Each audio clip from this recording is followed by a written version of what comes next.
दोस्तों, कहा जाता है शादी के बाद अगर महिला का कोई सहारा होता है तो उसका पति होता है। अगर पति अपनी पत्नी के साथ अच्छा है तो उसकी ज़िंदगी बहुत अच्छे से गुजरती है, और अगर किसी का पति अपनी पत्नी के साथ उसका व्यवहार अच्छा नहीं है और अपनी पत्नी के लिए अच्छा नहीं है, तो यही देखा गया है कि वो सारी ज़िंदगी एक दुखों के पहाड़ तले अपनी ज़िंदगी गुजारती है। लेकिन अगर किसी पति को ये मालूम हो जाए कि मेरी जो पत्नी है उसका शोषण कई साल से हो रहा है, तो हम में से कोई ही ऐसा शख्स होगा जो अपनी पत्नी के साथ रिश्ता कायम रखना चाहेगा, उसको बरकरार रखना चाहेगा। वो यही चाहेगा, इस रिश्ते को यहीं ख़त्म कर देना चाहिए।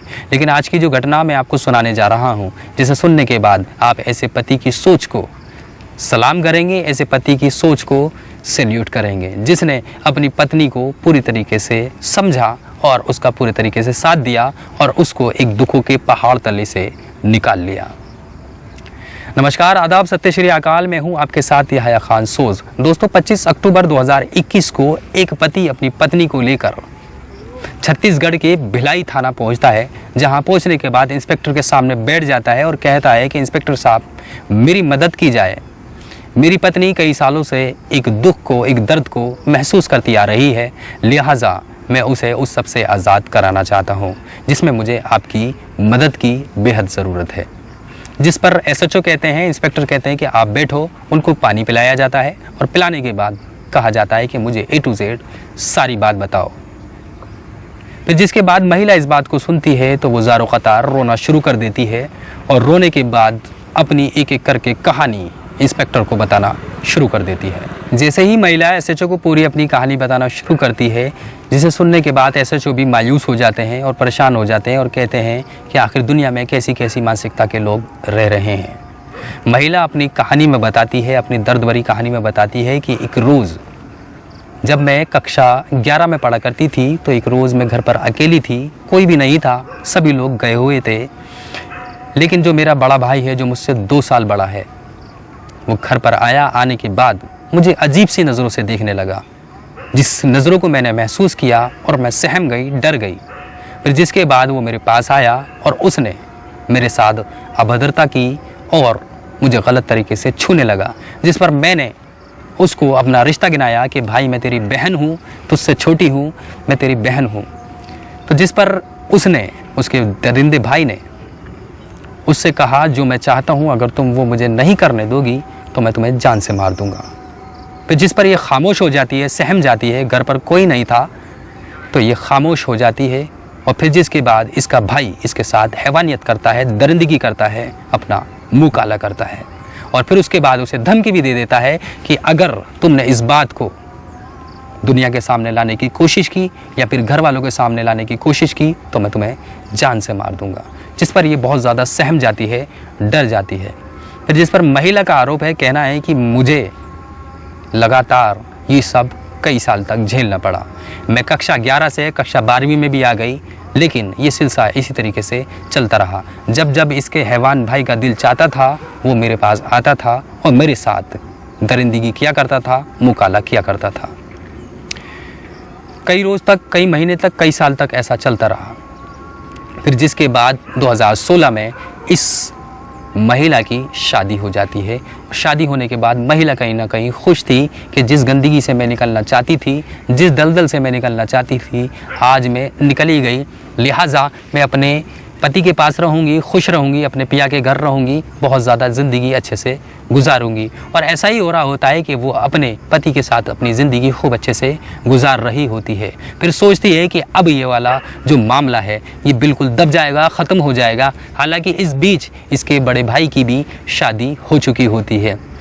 लेकिन महिला का कहना है कि जब जब मैं अपने मायके जाया करती थी तब तब उसका भाई उसके साथ वही हैवानियत किया करता था। उसके मना करने के बाद, उसके विरोध करने के बाद भी वही सब किया करता था। वही महिला का आरोप है कि मैं इसलिए भी चुप रहती थी कि कहीं ऐसा ना हो कि मैं अगर इस बात को अपने घर वालों से कहूँगी तो मेरे भाई को किसी किस्म का नुकसान हो जाए या फिर उसकी जान को कोई ख़तरा हो जाए।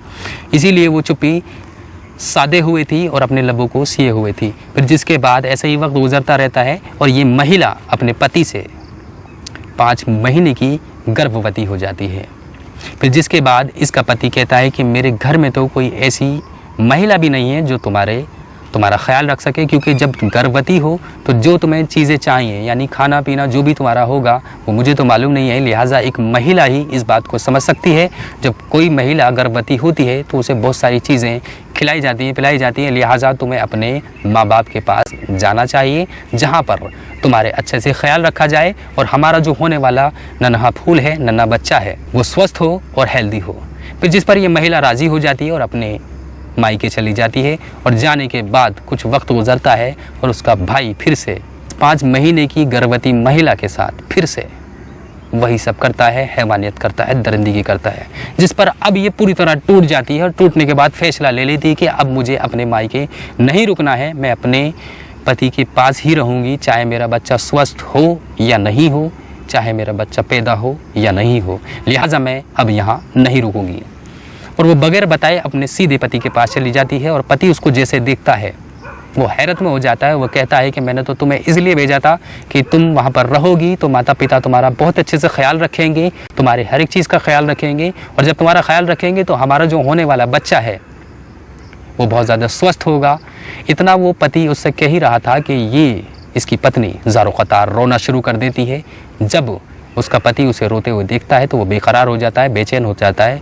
बताया ये भी जा रहा है कि इन दोनों ने लव मैरिज की थी, जिस कारण इसका पति इससे बेइंतहा मोहब्बत किया करता था।